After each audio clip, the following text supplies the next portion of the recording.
Satuan Polisi Pamong Praja dan Wilayatul Hisbah, Satpol PP WH Aceh Singkil, menertibkan sejumlah alat peraga kampanye di daerah setempat, Minggu 24 November 2024. Hal ini dilakukan karena memasuki masa tenang pemilihan kepala daerah.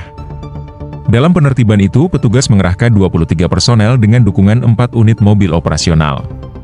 Penertiban alat peraga kampanye di kecamatan lainnya akan dilanjutkan esok hari hingga seluruhnya selesai.